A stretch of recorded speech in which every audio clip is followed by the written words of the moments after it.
What's up, you guys? It's Julian. Today I'm going to be showing you how to do ATRIP style fast house music. To go along this video, you can get this full template at the top of the description on my website. Thanks for the support, everybody, and let's get started.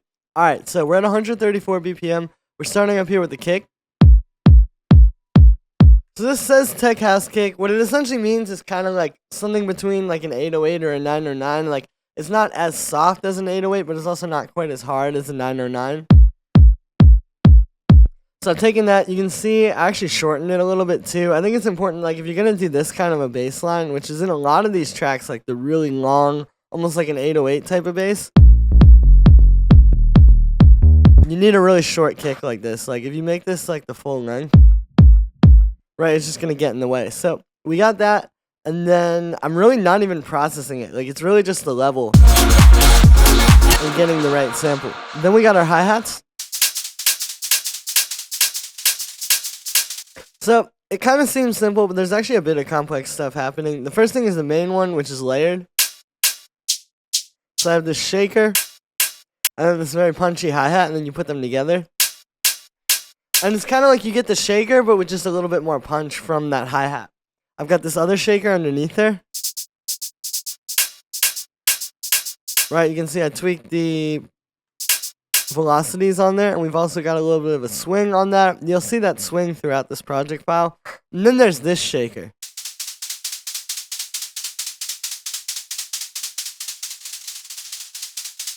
So what's happening here is basically we're making a shaker with operator. Right, it's just playing straight 16th notes. You can see I actually did the swing by hand on this one, but then there's also still an Ableton swing on there. And what we're doing is we got a little bit of white noise with a little bit of attack on it like that, and like this short sustain and decay bandpass filter.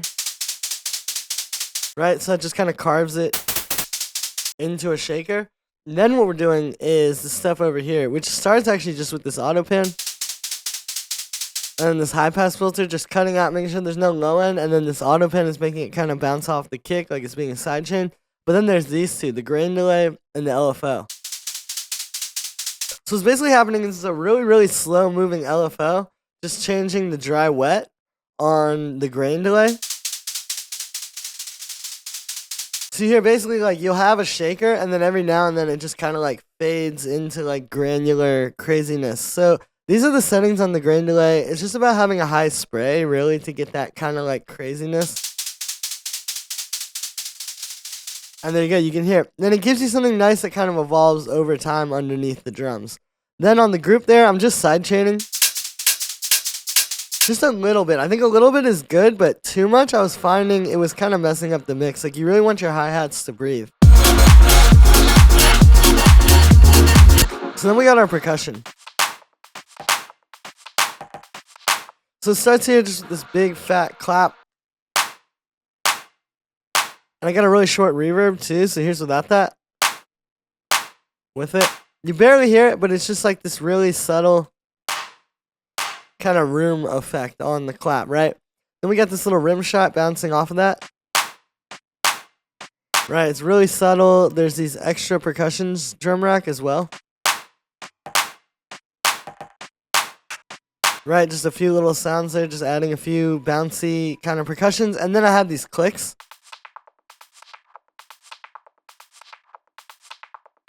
Right, so kind of like some more organic percussion. You can see I filtered that a bit, and then you put it all together.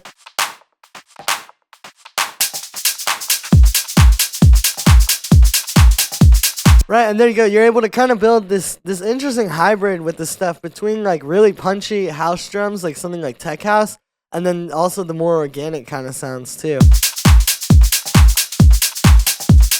So then we move down to our synths, and I actually want to play you all the synths together just so you hear how much like movement is happening just from the synths on their own.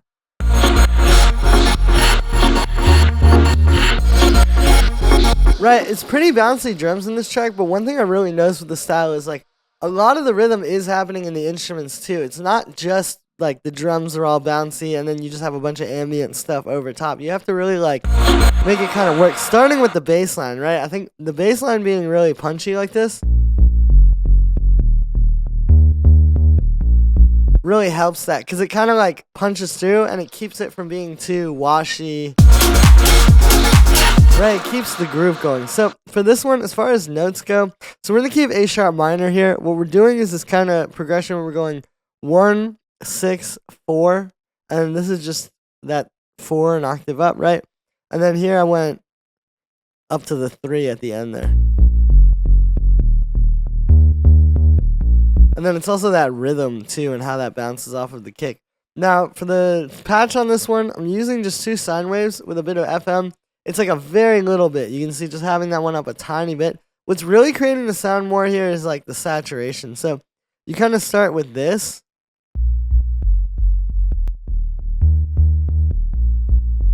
Then you can see we got a little bit of that hard shaper on the filter, so already. And then we bring in the saturator. And that just gives it that last bit of harmonic content without necessarily blowing out the bass. Like, it still allows the bass to exist. And part of that is because we're blending it. You can see I also have this chorus ensemble here, just adding a bit of width. But something very important is you can see over here, I have this little subcut going where I'm cutting out a bit of low end, and then we're doing a mono afterwards to make sure we don't have any issues with the phase. And what I've done here is I got the bass mono.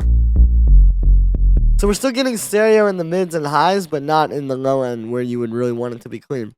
I've got this sidechain to the kick, and then we move down to these chords.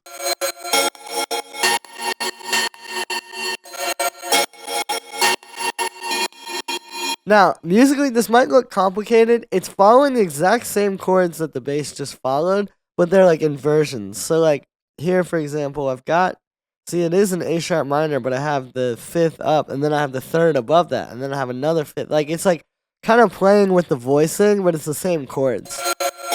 And then I've added this melody on top too, just this little, right, that. And you can see it doesn't play in the second half, so you kind of get some variation there, right? Every 8 bars. Now, the way that I made this sound is it's actually using Granular. So what we're doing is it starts like this.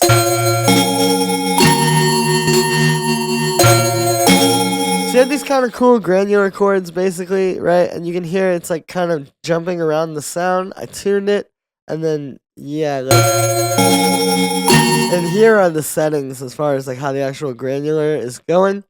Then I have a bit of reverb and some delay to kind of wash it out. And then we have this gate. And I'm sidechaining the gate to this.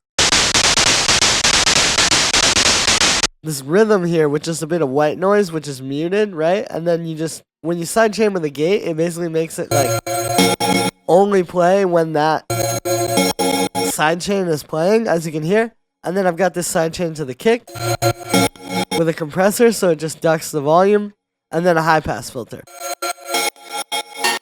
So yeah, the idea is kind of using the reverb and delay to just wash this and create this big like sound, and then the gate kind of chops it up, right? Then we got this little vocal chop.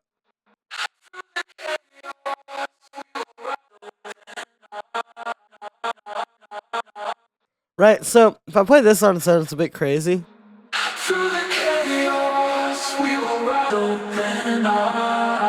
Right, so I took this AI vocal here, and what I've done is I sidechained that as well. With the gate, this has an auto pan for the kick sidechaining, and then a high pass filter. So it kind of plays with that granulator.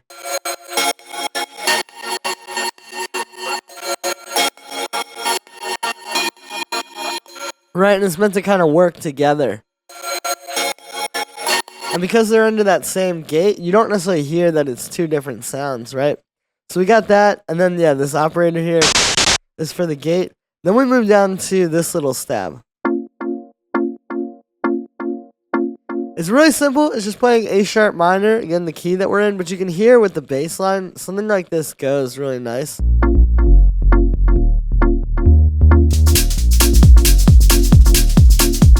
Right, it grooves really well, and again, because we have so much going on here, I think something like this, which is more like rigid and kind of on the grid, kind of helps keep the whole thing really steady. Now, for the actual sound, I used the sample of a Roland JD800.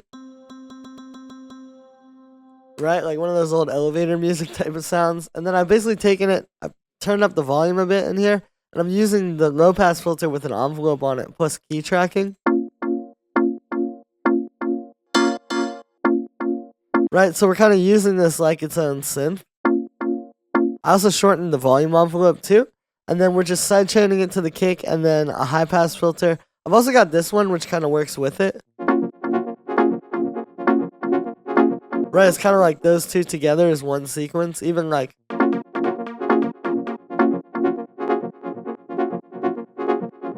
So what's happening here is a bit more complex on the MIDI. It's kind of like two things. We basically have this top stuff and then this down here.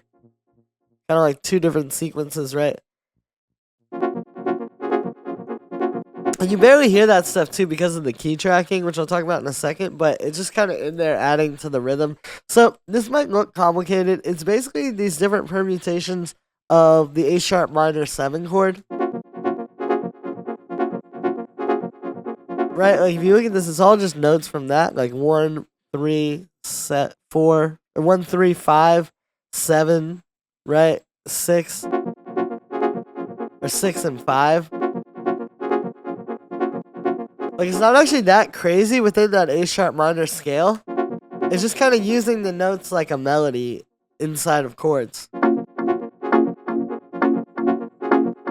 Right, and this creates like this cool trancey sort of sequence. Now, for the actual sound, it's made with analog. It's 2 saw waves. I have a low pass filter with an envelope like this, and the key tracking. So the key tracking just says the lower the note is, the more closed the filter is. The higher the note is, the more open the filter is. So that kind of works when you have a sequence like this, because it helps put emphasis on these top notes here. Then we've just got a bit of vibrato. I've got some echo, sidechain to the kick, and then a high pass filter. Then we got this little wavetable stab.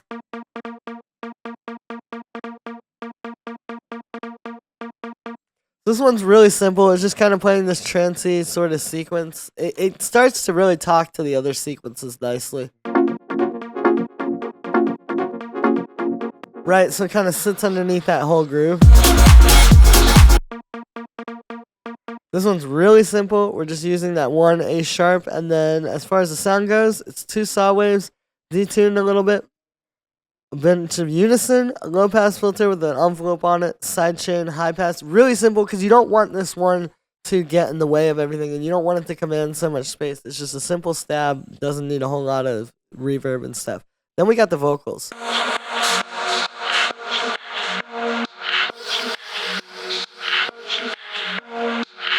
So yeah, I just want you to see how much this layer, but really the vocals in general are doing. Like if you listen to those all together, that's a lot of space, a lot of ambience, a lot of that like high end and high mid range in the track. It's just this alone. I mean, I got like this little vocal chop here where I've just taken this in sort of like quarter note chops. And then sidechained it and then filtered it a bit so it kind of sits in the background. But that adds a lot of that cool kind of texture you hear in the track.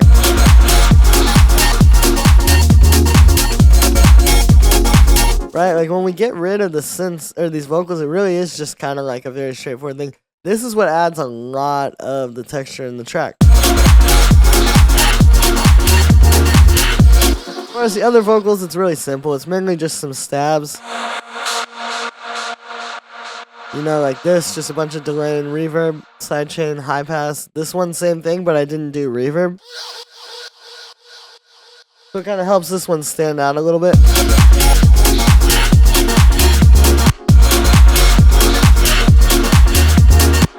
And there we are. So that's going to be it for this one, guys. I hope you enjoyed. Make sure to like this video as well as subscribe. And let me know what you think of this video in the comments. Like I said in the beginning, you can get this full template at the top of the description on my website. Make sure to go download that now. Thanks for the support, everybody, and I'll see you tomorrow with another one.